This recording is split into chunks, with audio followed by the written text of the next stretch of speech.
Tema de aprendizagem 6. Introdução. Com o surgimento dos negócios e de grandes empresas a partir da Revolução Industrial, quando o artesão deixou de realizar os trabalhos pela necessidade de aumentar a produção pelo motivo da demanda em que o capitalismo foi criado para as necessidades e desejos das pessoas, foi necessário criar a burocracia, e todos nós já temos uma ideia do seu funcionamento, inclusive no Brasil, considerado um dos países mais burocráticos do mundo. Sabendo que para efetuar os negócios e garantir o produto, tanto para o cliente que recebe como para o empresário que vende tem o direito de receber, a teoria burocrática foi criada para desenvolver métodos e organizar todo o sistema que comprova, desde o pedido do cliente até a entrega do produto pela organização. A seguir, vamos iniciar a aprendizagem de como tudo começou, desde o fim do século XIX. No entanto, a teoria da burocracia teve início no século XX, em meados dos anos 40. A teoria burocrática da administração, modelo burocrático de organização.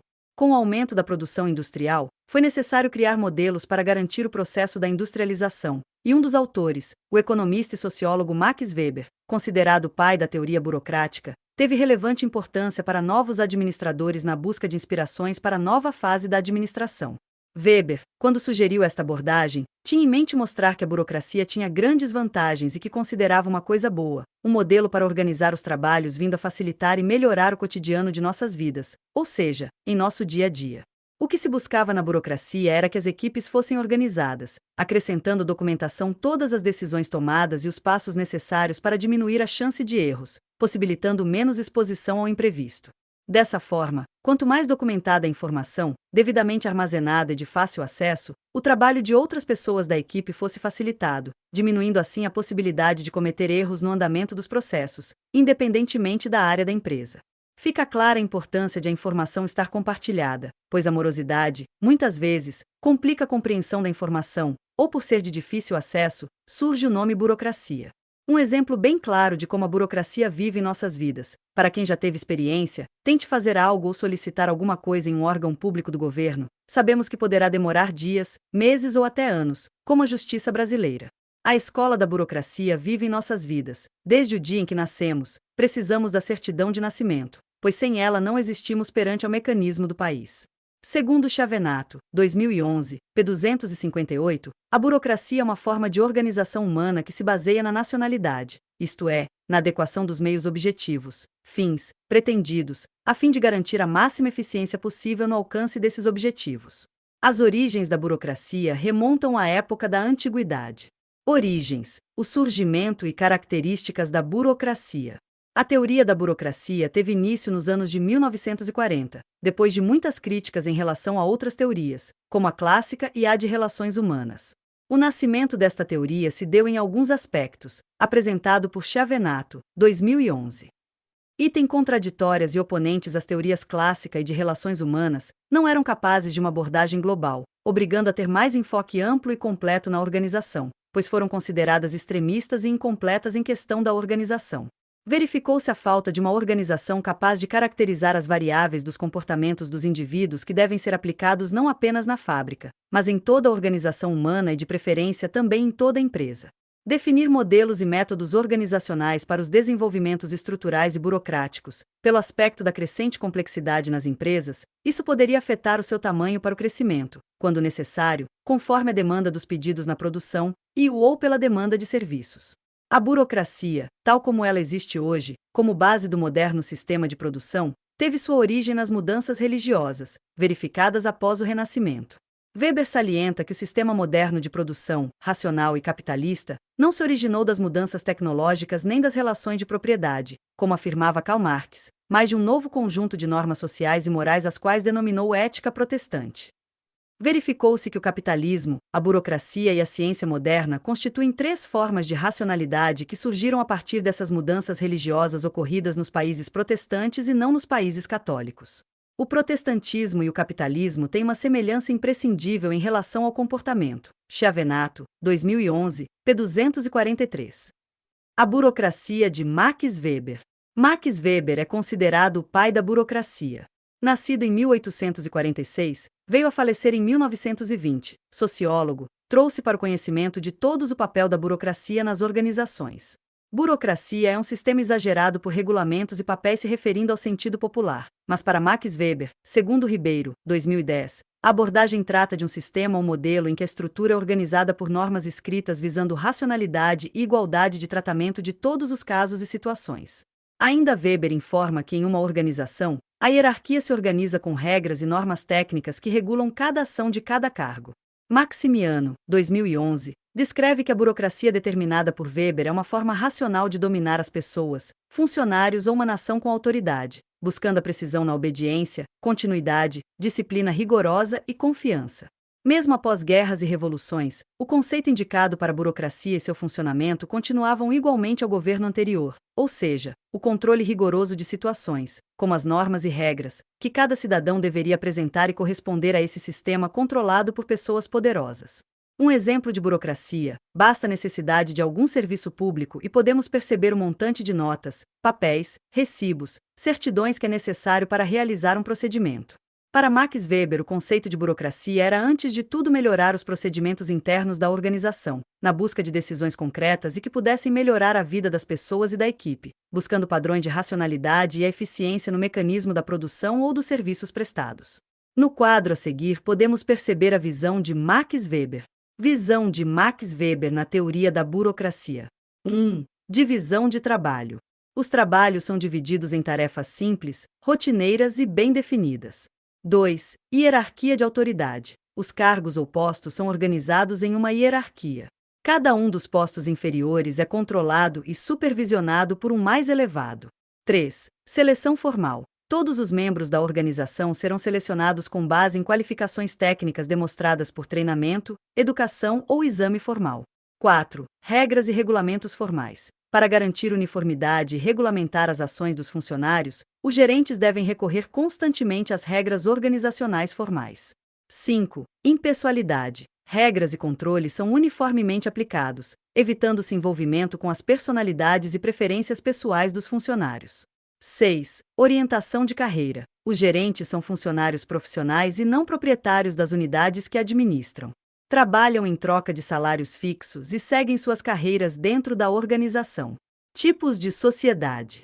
A burocracia, ainda considerada por algumas pessoas uma exclusividade das organizações, mas pelo contrário, é uma forma de organização com base na racionalidade, buscando metas para serem atingidas, por meios de adequação nos objetivos pretendidos.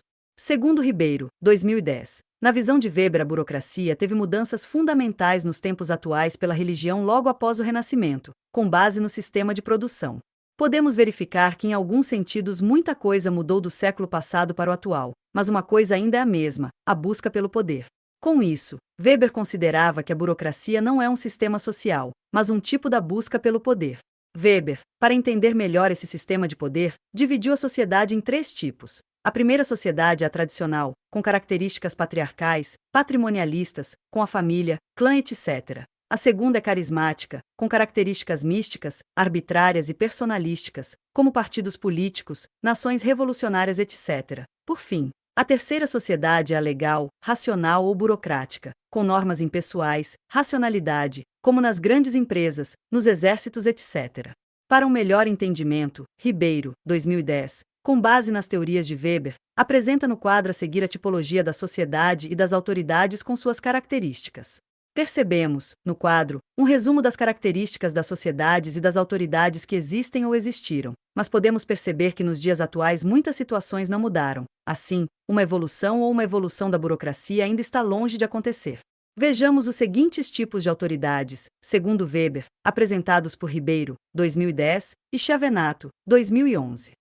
A. Carismática. Nesse tipo de autoridade, os subordinados aceitam todas as ordens como legítimas, pela confiança e credibilidade que a pessoa do líder possui. Weber apresenta alguns líderes, podemos discordar de alguns nomes citados por ele, que eram profundamente carismáticos e tinham um poder muito grande sobre as pessoas. Hitler, Getúlio Vargas, Kennedy, Matarazzo, Ford, entre outros. O poder carismático não é hereditário, não possui base racional e é muito instável. B. Tradicional. Essa forma de autoridade na forma patriarcal está na própria pessoa, vem de herança de pai para filho, os subordinados apenas seguem as ordens porque sempre foi dessa maneira. Esse poder não é racional, possuindo um comportamento mais conservador. Exemplo dessa autoridade são reis, imperadores, e um outro exemplo, em nossa época, é a da Coreia do Norte, onde uma pessoa tem poder sobre várias outras. C. Legal, racional ou burocrática. Está baseada em leis e normas que a figura autoritária possui. Nesse caso, os subordinados atendem às ordens, mas com crença em seus direitos e deveres, sem tirar a grande responsabilidade do superior.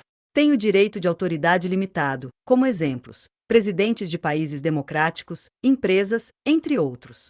Esse sistema de autoridade não está ligado a heranças, como a tradicional e a carismática, e sim por regras e normas estabelecidas e aceitas por todas as pessoas do país ou da organização. No entanto, Weber ainda apresenta uma denominação da autoridade racional, presente em toda a sociedade que está dividida em 3 categorias. 1. Formalidade, quando é definida por lei, buscando a racionalidade coerente entre seus meios e fins.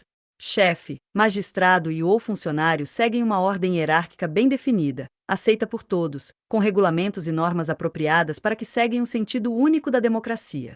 2. Impessoalidade. Nesse modelo, as normas devem ser obedecidas através das leis e não por pessoas. O exemplo é um chefe, em que o subordinado obedece às leis da organização e não às características pessoais do superior. 3. Profissionalismo. Definidas por leis predeterminadas, o subordinado segue seus trabalhos pelo seu profissionalismo. Esse modelo tem atribuições já definidas com seus poderes, direitos e deveres fixos e ordenados por regulamentos e/ou leis determinadas. Esse modelo estudado por Max Weber buscou um novo modelo de teoria da administração moderna, baseado em fundamentos que hoje ainda persistem, mas que ainda possuem muitos problemas sem solução, como a exacerbada racionalidade e a omissão das pessoas, como os próprios dilemas controversos e inerentes na doutrina burocrática aplicada. As características da burocracia segundo Weber. Weber apresenta, segundo Chavenato, 2011, as características que levam a burocracia para um caminho de normas e regulamentos, do comportamento das autoridades e todos os funcionários deverão apresentá-la, com o intuito de atingir a máxima eficiência. Na burocracia tudo é determinado antecipadamente, conforme as normas e regras e roteirizar a sua execução alcançando a máxima eficiência. Vejamos na figura a seguir. Características da burocracia segundo Weber. A burocracia está baseada em 1. Caráter legal das normas. 2. Caráter formal das comunicações. 3. Divisão do trabalho. 4. Impessoalidade no relacionamento. 5. Hierarquização da autoridade. 6. Rotinas e procedimentos. 7. Competência técnica e mérito. 8. Especialização da administração. 9. Profissionalização. 10. Previsibilidade do funcionamento. Consequências previstas. 1. Previsibilidade do comportamento humano. 2. Padronização do desempenho dos participantes. Objetivo: máxima eficiência da organização. A burocracia tem um papel fundamental em uma organização. Busca a padronização nas tarefas que os funcionários foram determinados a fazer, para assim garantir a máxima eficiência no ambiente de trabalho e nas atividades programadas. Desfunções do modelo burocrático de Weber. Como podemos verificar, nem tudo na burocracia apresentada por Weber alcança o seu objetivo final, possuindo algumas ineficiências no conjunto das atividades, determinadas por disfunções que serão apresentadas a seguir. Tanto Chavenato, 2011, quanto Ribeiro, 2010, analisam os estudos de Weber e apresentam como disfunções da burocracia: internalização das diretrizes e normas, excesso de formalismo e papel, resistência a mudanças, despersonalização do relacionamento, categorização do relacionamento, alta conformidade em relação às regras e regulamentos, exibição de sinais de autoridade, dificuldades no atendimento a clientes e conflitos públicos. Como podemos perceber, ainda existe muita coisa para melhorar no sistema da burocracia, mas apesar de todas essas limitações, esse modelo ainda é uma das melhores alternativas para as organizações. Outras deficiências apresentadas por Weber, segundo Ribeiro, 2010, nos mostram que o caminho a percorrer para melhorar os processos, mas com a utilização da burocracia, é longo, só que é essencial para a organização da empresa, na prestação de regras e regulamentos. Podemos perceber que as deficiências a seguir ocorrem constantemente em nosso local de trabalho. Vejamos. Não há soluções rápidas que não possam ser adiadas. Item: não há problema simples que não possa ser transformado em complexo. Não há documento válido em que não se possa achar alguma irregularidade. Atrapalhe a vida dos outros antes de alguém atrapalhar a sua. Descarregue suas frustrações nas pessoas que dependem de suas soluções.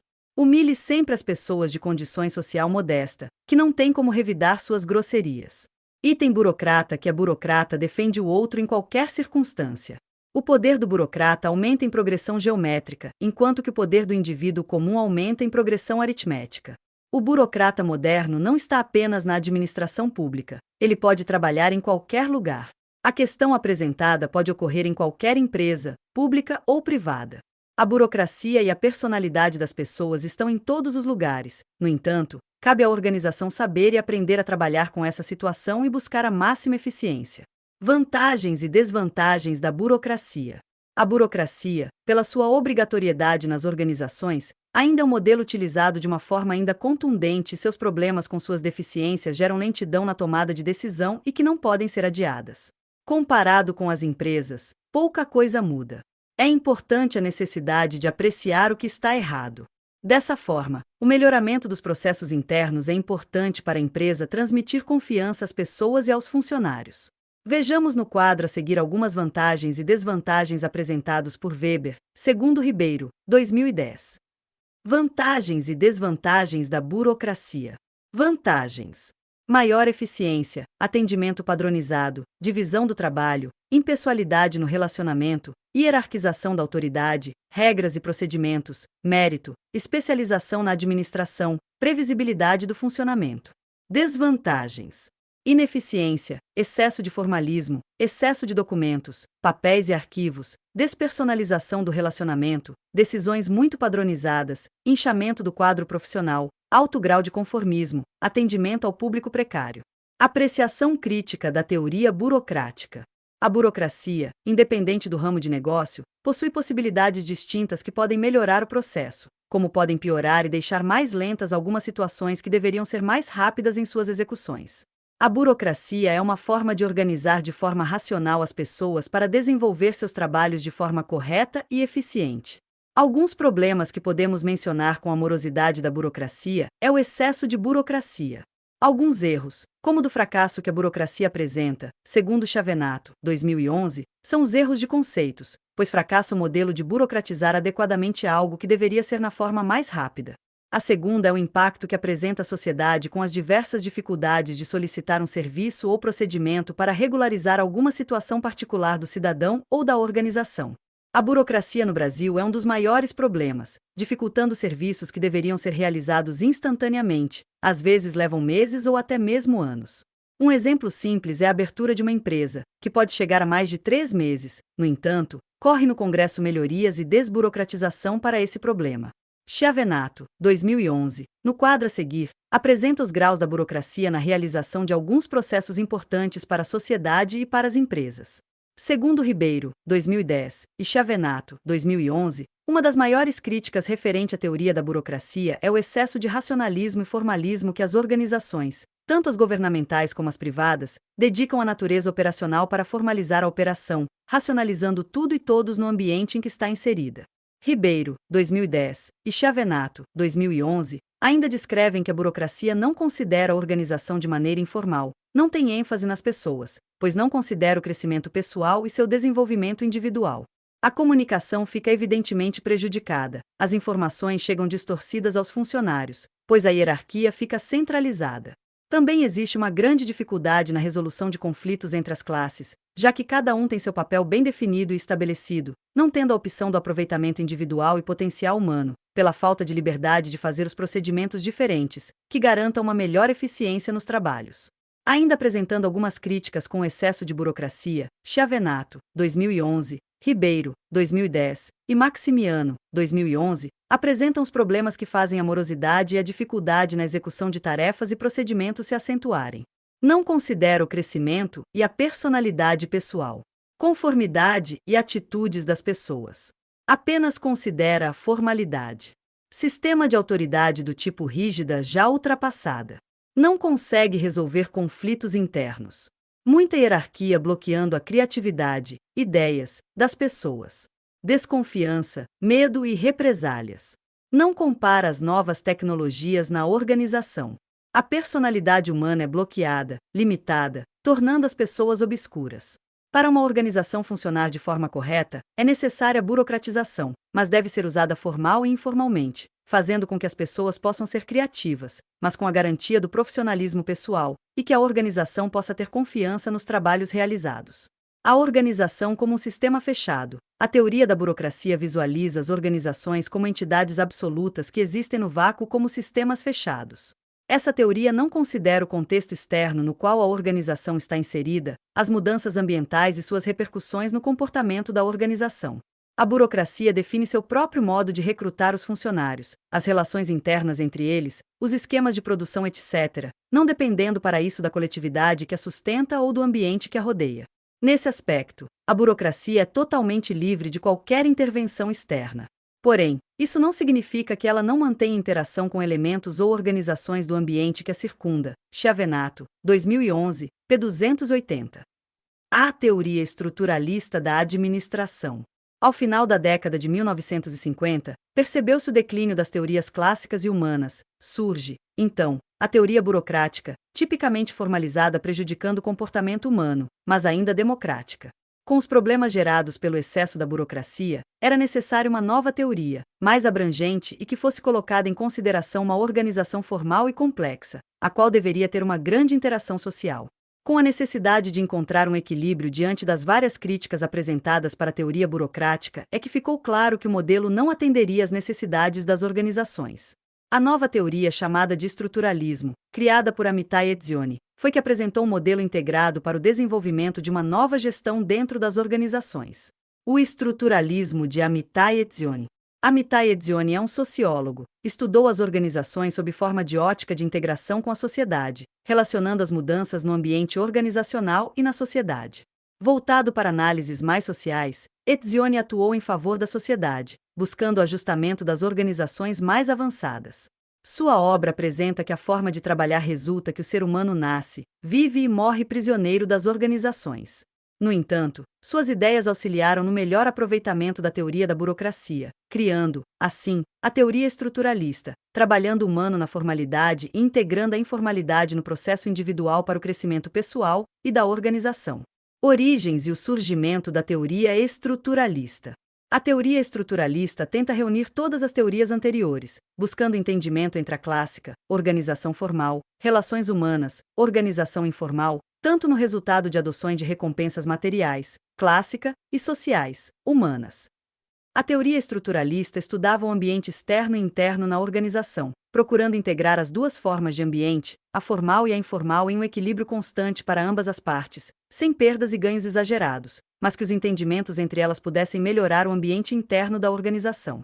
Segundo Ribeiro, 2010, os estruturalistas tinham a visão de conceber uma organização em dois modos: racional, com ênfase no planejamento e controle, e atingir a máxima eficiência. A organização era vista como um sistema fechado, racionalmente, na busca da certeza e a previsibilidade. Natural, podendo se tornar imprevisível, por ser um ambiente considerado informal e sem controle, é vista como um sistema aberto, possuindo ligações entre si com o objetivo da sobrevivência por receber muitas influências externas em seu funcionamento. Algumas situações, que foram consideradas para a origem da teoria estruturalista, tiveram alguns problemas percebidos nas teorias clássicas, burocráticas e relações humanas. Por esse motivo, o aparecimento dessa nova teoria tinha como objetivo melhorar o sistema de administração das organizações, ou seja, trabalhar com controle formalmente, mas que pudesse abrir opções e ideias informalmente no ambiente interno da organização. Chiavenato, 2011, apresenta 4 situações para o aparecimento da teoria estruturalista na forma de melhorar os procedimentos internos da organização, prevendo um ambiente formal e informal nas condições de trabalho. 1. Pela situação surgida entre teoria tradicional e a das relações humanas, que se tornaram incompatíveis, foi necessário um estudo mais amplo da abordagem de Max Weber. Essa nova teoria pretende buscar uma integração entre as demais teorias, com aspectos considerados por alguns e ignorados por outros. 2. Foi necessária uma visualização melhor da organização, mesmo complexa, mas com uma base social, compartilhando alguns objetivos, principalmente com a viabilidade econômica e a distribuição dos lucros. 3. A teoria estruturalista teve uma forte influência na filosofia, na psicologia, na antropologia, na linguística, na matemática, até na estrutura das organizações. A ideia era criar uma estrutura que facilitasse uma construção de um conjunto de relações sociais, dividida em partes, se diferenciando de uma forma dialética e ganhando autonomia umas sobre as outras, mas mantendo a integração da organização. O objetivo era se concentrar nas organizações sociais. 4. Com o surgimento de um novo conceito de estrutura, a teoria estruturalista desenvolveu uma estrutura com fluxo contínuo, ou seja, em uma estrada o caminho é o mesmo, apenas muda quem passa por cima dela. Considerado como conjunto de dois ou mais elementos, os elementos não são alterados, a estrutura se mantém a mesma, mas que nas relações no ambiente interno possam haver mudanças. Características da teoria estruturalista. A teoria estruturalista tem como enfoque as estruturas organizacionais formal e informal, avaliando os métodos para uma avaliação e recompensa que as empresas adotaram para premiar os trabalhos dos funcionários pela prestação de serviços que realizam no ambiente de trabalho. Leva em consideração tanto o ambiente interno como o ambiente externo, ou seja, com a sociedade, apresentando um novo modelo de organização. Ribeiro, 2010. O estruturalismo vê a organização interagindo com o meio externo. Ribeiro, 2010. A organização é vista pela teoria estruturalista com fundamentos complexos, um sistema integrado entre mercados, tecnologias, produtos, empregados, clientes e governo. Comparando-se com as empresas do passado que eram familiares, as organizações modernas, no sistema globalizado, alcançam todos os continentes e têm o propósito de gerar outras pequenas empresas, que direta ou indiretamente irão auxiliar em seu desenvolvimento ou até mesmo dar suporte no que for necessário. Neste novo sistema, a empresa é considerada como um sistema aberto que possui uma relação com o ambiente externo. Na figura a seguir, Ribeiro, 2010, apresenta um organograma com as origens do estruturalismo. O sistema iniciou com a demanda das pessoas por produtos e serviços, o crescimento e o desenvolvimento das cidades, movida pela competitividade das empresas, fazendo com que as organizações buscassem o aperfeiçoamento e a diversidade. O ambiente organizacional. A teoria estruturalista tem como estudo as organizações, tanto na interação com outras organizações e principalmente sua estrutura interna. Conhecidas como agrupamentos humanos, as organizações são criadas a fim de atingir objetivos, como as relações sociais, e o que de fato deve fazer, ou seja, produzir bens e serviços. Cada organização possui um modelo e uma estrutura limitada aos seus recursos, e muitas vezes não pode buscar as oportunidades que surgem e sua eficiência se manifesta apenas quando os recursos financeiros são implantados naquela questão que melhor produz. Então, podemos falar em um produto ou serviço específico. As organizações têm como característica serem formais, na busca por um objetivo comum, na forma de agrupamento social estabelecida de maneira a resolver de forma proposital os objetivos especificados pela própria organização. Chiavenato, 2011. Ainda referente às organizações, muitas são consideradas complexas pelo estruturalismo, pelo tamanho, pelo alto grau de complexidade, pela sua natureza operacional complicada, pela alta variabilidade, pelo grande número de departamentos e pelas pessoas que dificultam o seu funcionamento. O homem na organização. Nos tempos modernos, assim como a teoria estruturalista apresenta que o homem na organização tem a necessidade de ser bem-sucedido, para isso são necessárias algumas características, que são apresentadas por Chiavenato, 2011. A. Flexibilidade. Pela constante mudança da vida moderna, o homem está disposto a fazer essas mudanças. Essa variação é necessária no comportamento da diversidade e dos papéis desempenhados pela organização. B. Tolerância às frustrações. O envolvimento de toda a organização tem como evitar o desgaste emocional, pelos motivos de conflitos internos das necessidades individuais, cujo relacionamento é realizado por normas escritas. C. Capacidade de adiar as recompensas. Necessidade de compensação do trabalho ser efetuado dentro da organização em favor das preferências vocacionais das pessoas em fazer outras atividades. D. Permanente desejo de realização. As normas internas devem garantir a conformidade e a cooperação, assegurando o acesso ao crescimento da carreira, promovendo recompensas e sanções sociais e materiais. As pessoas têm a necessidade de interação com outras pessoas. Assim, a organização social tem como consequência garantir os objetivos da empresa, mantendo um relacionamento mútuo, que ocupa certos papéis e comportamentos necessários para que as expectativas sejam alcançadas por todos os membros da organização, independentemente do nível hierárquico. Devem suportar todas as normas e regras regidas pela organização. Para o melhor entendimento da teoria estruturalista, temos que entender os fundamentos das teorias anteriores, a clássica, relações humanas, e a teoria burocrática. Dessa forma, podemos entender as abordagens múltiplas que se transformaram em um novo sistema para as organizações. Chiavenato, 2011, apresenta 6 aspectos múltiplos das organizações na teoria estruturalista.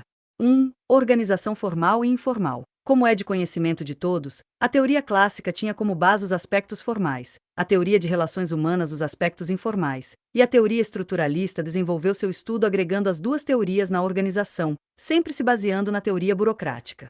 Tem como objetivo a busca do equilíbrio entre formal e informal, elementos racionais e não racionais do comportamento humano que possui como ponto principal o pensamento moderno e a sociedade. 2. Recompensas materiais e sociais. Um ponto importante foi o desenvolvimento dos aspectos de recompensas aos funcionários. Os estruturalistas agregaram as teorias clássicas e as relações humanas, aspecto importante para todas as organizações nos tempos modernos. 3. Os diferentes enfoques da organização. Os estruturalistas dividiram as concepções em duas partes. A primeira, considerada racional, busca alcançar os objetivos e metas conhecidas da organização. A principal é maximizar os lucros. Por ser um sistema fechado, tem uma visão focalizada apenas nas partes internas da organização, dando ênfase ao controle e ao planejamento para atingir a máxima eficiência. A segunda concepção da organização é o modelo natural, dividindo-se em partes, mas com o objetivo da realização em conjunto com as demais partes da organização contribuindo para o todo, tendo como objetivo a sobrevivência do sistema, não possui controle, pois depende muito das variáveis externas. Seu sistema é considerado aberto com uma visão focalizada no sistema interdependente com o ambiente, tem uma expectativa de incertezas e imprevisibilidade. Podemos perceber que as empresas podem ser orientadas com os dois sistemas, mas que são opostos entre si, pois depende do modelo em que a organização está focada, mas que é necessária a presença das duas concepções. 4. Níveis da organização. Em cada parte da empresa, para que os problemas fossem filtrados, foi necessária a implantação de uma hierarquia e assim atribuir para cada fase a responsabilidade das questões que surgem no dia a dia nas organizações.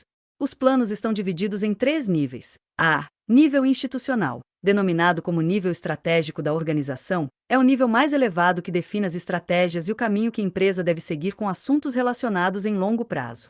B. Nível gerencial, considerado o nível intermediário que segue as ordens do primeiro nível, pois tem a responsabilidade do detalhamento dos problemas, da captação de recursos transformando em ação as estratégicas do nível institucional. C. Nível técnico, considerado nível operacional, é o mais baixo da organização. É onde ocorrem as tarefas na transformação de um bem ou na execução de um serviço, segue uma rotina, uma programação e seu trabalho é realizado em curto prazo. Analise a figura a seguir. Primeiro nível institucional, diretores e decisões estratégias. Segundo nível gerencial, gerentes e chefes planos. Terceiro nível técnico, supervisores e executores operações. 5. A diversidade de organizações. Os estruturalistas passaram a focalizar não apenas nas fábricas, como a teoria científica e a de recursos humanos faziam, mas em todos os outros modelos de organização, como organizações pequenas, médias e grandes, públicas e privadas, indústrias de produção, prestadoras de serviços, comerciais, agrícolas, organizações militares, organizações religiosas, partidos políticos, sindicatos, entre outros. 6. Análise interorganizacional. Pouca foi a preocupação das outras teorias referentes ao ambiente externo em que a organização estava localizada. O estruturalismo tem como início a interrelação entre as organizações, umas independentemente das outras nos aspectos funcionais, mas que devem interagir, pois parte do pressuposto que deve funcionar com base nas transações entre elas, provocando uma forte interdependência. Cada organização, nos dias atuais, possui uma hierarquia que define os níveis internos, pois é importante estar definido cada papel, o que cada pessoa deve realizar, mantendo um aspecto organizado na execução dos trabalhos, mas que devem ser mantidas as opções e um equilíbrio entre os aspectos formais e informais. O principal objetivo das organizações é a busca pela sobrevivência. O estruturalismo e as organizações. Tipologias. As organizações existem em qualquer lugar do planeta onde possam existir pessoas para movimentar a economia, ou seja, a movimentação de compra e venda. No entanto, não existem duas organizações iguais, elas podem ter características, podendo ser classificadas em tipos, modelos e classes, mas que possam ser comparadas por características comuns. O estruturalismo, segundo Chavenato, 2011, está dividido em duas tipologias, uma definida por Edizione e a outra por Blau e Scott. A tipologia de Edizione, segundo Chavenato, 2011, está dividida nas seguintes características: divisão do trabalho e atribuição de poder e responsabilidade, representado pelo planejamento, tem a função de realizar os objetivos da organização. Centro de poder, tem o poder de controlar a organização, dirigindo-a para os seus objetivos já planejados, mas que muitas vezes é necessário alterar o planejamento da estrutura para melhorar a eficiência. Substituição do pessoal. As pessoas podem ser substituídas por outras, na forma de demissão ou apenas transferência de pessoal ou ainda promoções internas. Outro aspecto das características das organizações é como se faz o controle das pessoas, pois em uma organização não se pode usar o modelo informal, por se tratar de uma estrutura muito grande. Chiavenato, 2011, apresenta as 3 categorias criadas por Etzioni no que se refere ao controle de uma organização. 1. Controle físico. Considerado o modelo que traz negatividade dentro da organização, esse tipo de controle se destaca pela imposição de ordens, podendo gerar sanções ou ameaças.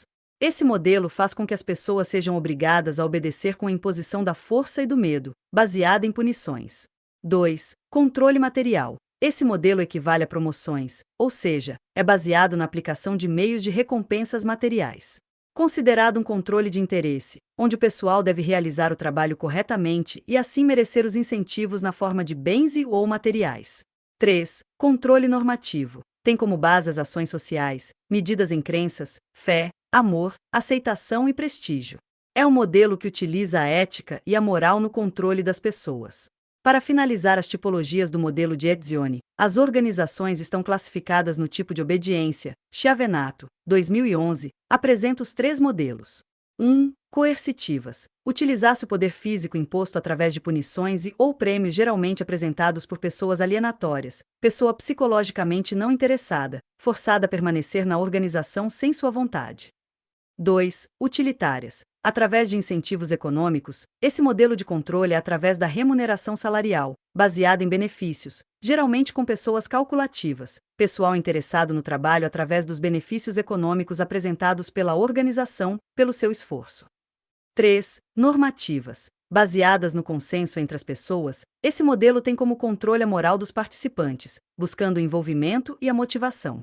As pessoas, nesse modelo de organização, são as voluntárias, pessoas que buscam valor moral nas atribuições através da missão, sem estar muito interessado nos incentivos econômicos, mas que é importante para a sobrevivência pessoal. No quadro a seguir, Etzioni apresenta um resumo das tipologias das organizações, que ainda são utilizadas nos dias atuais. A tipologia de Etzioni enfatiza os sistemas sociais das organizações. Sua desvantagem é dar pouca consideração à estrutura, tecnologia utilizada e ao ambiente externo. Trata-se de uma tipologia simples, unidimensional e baseada exclusivamente nos tipos de controle. Chiavenato, 2011. A tipologia de Blau e Scott, segundo Chiavenato, 2011, está dividida nas seguintes características. 1. Associação de benefícios mútuos. Os próprios membros da organização são os beneficiados, como as associações, cooperativas, sindicatos, consórcios e outros. 2. De interesses comerciais. Voltadas para as organizações privadas, os maiores beneficiários são os acionistas, sócios e proprietários. 3. De serviços. Leva em consideração um grupo de pessoas beneficiadas, como hospitais, universidades, escolas, organizações religiosas e agência social. 4. De Estado. O público em geral é o beneficiado. Como exemplos temos correio, organizações militares, instituições jurídicas e penais, segurança, saneamento básico, entre outras. Esses modelos de organizações na prática nem sempre funcionam da forma correta, prejudicando toda a população. As vantagens do modelo que Blau e Scott apresentam, segundo Chiavenato, 2011, o poder e a influência que as pessoas beneficiárias têm sobre a organização, que propõe objetivos similares para todos os membros. No quadro, segue um resumo das tipologias de Blau e Scott.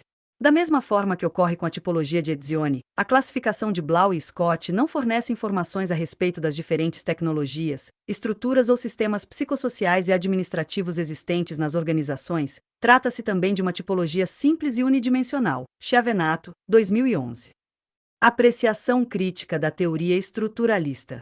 A teoria estruturalista não é exatamente uma teoria própria. Ela agregou várias teorias para auxiliar na teoria geral da administração, mas sua função teve uma demonstração mais didática. No entanto, trouxe uma considerada contribuição no modo de administrar uma organização. Chiavenato, 2011, apresenta algumas críticas desta teoria. Vejamos. É considerada uma união entre várias abordagens das escolas, como a clássica, relações humanas e a burocrática, conhecida como abordagem múltipla na tentativa de integração dos seus conceitos. Sua aplicação se dá com foco na organização, sendo o indivíduo, clássica, para a relação entre as pessoas, grupos, relações humanas, e para a estrutura, burocrática, como um todo, considerando uma visão mais ampla em um ambiente social voltado para si mesmo. Possui uma ampla visão em relação aos conflitos interpessoais. Sua compreensão necessita uma maior atenção, a sua base sendo a estrutura societária da organização. Seus objetos de estudos foram realizados em hospitais, universidades, escolas, sindicatos, etc. Trata de organizações mais complexas e análise de organizações formais é considerada uma abordagem mais ampla dos estudos da teoria estruturalista. Muito criticada pelas suas limitações referentes à aplicação prática baseada em uma única variável. A teoria tem muitos problemas com sua aplicabilidade, por se tratar de organizações com fins lucrativos e as sem fins lucrativos. Considerada como a teoria da crise, a teoria estruturalista tem buscado apenas localizar problemas, deixando de lado os aspectos normais da organização. A teoria estruturalista tem como base fazer uma transição entre as teorias clássicas, humanísticas, com a visão da burocracia, no geral, é uma abordagem de integração envolvendo as relações internas da organização. Afinal, o que é a teoria estruturalista? Segundo Chavenato, 2011, não é considerado uma teoria propriamente dita, é um método de organização formal trazido da linguística por Levi-Strauss e que se introduziu nas ciências sociais com êxito. Esse método se estendeu à economia, à psicologia, chegando à administração. No fundo, é uma ideia de integração dos elementos em uma totalidade, como apregou o estruturalismo, é a mesma ideia básica que sustenta a teoria de sistemas, a compreensão da interdependência recíproca das organizações e da consequente necessidade de integração. Leitura complementar. A burocracia sufoca a inovação. Inovar é empreender, é transformar conhecimentos novos em negócios lucrativos e sustentáveis. Como observado na Coreia do Sul ou na Alemanha, adotar a inovação como estratégia de crescimento sempre se reverte em benefícios sociais, tais como geração de empregos, distribuição de renda e crescimento do Índice de Desenvolvimento Humano, IDH. Se é assim, por quais motivos o empreendedorismo inovador tanto pena se instalar definitivamente no Brasil e no Paraná? Responder de forma definitiva a essa pergunta seria, obviamente, arrogante e simplista. Existe, porém, uma trava estrutural e cultural que merece ser destacada: o excesso de burocracia. Na sua essência, a burocracia consiste na busca por procedimentos e estruturas que padronizam atividades para aprimorar a isonomia e a justiça social. Apesar de serem inevitavelmente associados ao setor público, padrões burocráticos aparecem em toda organização complexa, governo, grandes empresas e, inclusive, em ONGs. Obviamente, a multiplicação de regras que visam aperfeiçoar a regulamentação e o controle, naturalmente transformam atitudes naturais em longos sofrimentos processuais. O excesso de burocracia torna as atividades humanas lentas, custosas e repetitivas, o que é pouco compatível com o espírito veloz e desafiador do empreendedor inovador. O excesso de burocracia sufoca a inovação. Na fonte da inovação, é necessário impulsionar a geração de conhecimento nas universidades. O excesso de regras burocráticas torna, infelizmente, a atividade de pesquisa um verdadeiro calvário na aquisição de equipamentos, na viabilização de projetos ou no registro de um invento. Apesar de grandes esforços para reduzir a burocracia, há, atualmente, cerca de 160 mil pedidos de patentes esperando por análise no Instituto Nacional de Patentes Industriais, INPI. No processo de transferência de conhecimento para o setor privado, a burocracia dificulta a elaboração de contratos e a insegurança jurídica desestimula as parcerias, transformando o ato natural de colaboração universidade-empresa em uma longa e medieval cruzada. Por causa da burocracia, a obtenção de incentivos financeiros para a inovação é sofrida. Mesmo com a boa vontade das políticas públicas, a operacionalização dos instrumentos é lenta, e a concessão de recursos pode demorar meses. A complexidade da prestação de contas, somada ao medo do recurso glosado, freiam ainda mais a vontade de inovar. Até os instrumentos de empréstimos das instituições financeiras se tornam inviáveis para as pequenas empresas porque exigem em torno de 130% em garantias reais sobre o valor do financiamento. Nesse preocupante panorama de hostilidade à inovação, o primeiro lugar ainda é conquistado pela jornada burocrática de empreender. O estudo Doing Business 2013, do Banco Mundial, coloca, atualmente, o Brasil na 130ª posição, entre 183 países, na facilidade para se fazer negócios. São hoje necessários 119 dias para abrir uma empresa no Brasil, contra 6 dias nos Estados Unidos, 15 na Alemanha, ou até 38 dias na China. Finalmente, a complexidade e a carga tributária que pesam sobre o empreendedor como direta consequência do excesso de burocracia, e até mesmo da corrupção, são simplesmente escandalosas. O Brasil é o país que mais ocupa tempo de pequenas e médias empresas em tarefas fiscais, entre 185 nações avaliadas pelo Banco Mundial. São 2,6 mil horas por ano, enquanto a média da América Latina é de 367 horas. Isso ocorre porque o sistema tributário brasileiro é dos mais complexos. Desde a Constituição de 1988, os governos federal, estaduais e municipais já editaram mais de 290 mil normas tributárias, possibilitando a existência de aproximadamente 11 milhões de combinações de impostos possíveis. Em última análise, o excesso de burocracia possui raízes emocionais e cognitivas trivialmente humanas. Criamos muitas regras por desconfiança, por medo, por insegurança e, obviamente, pelo comodismo de se esconder atrás das normas.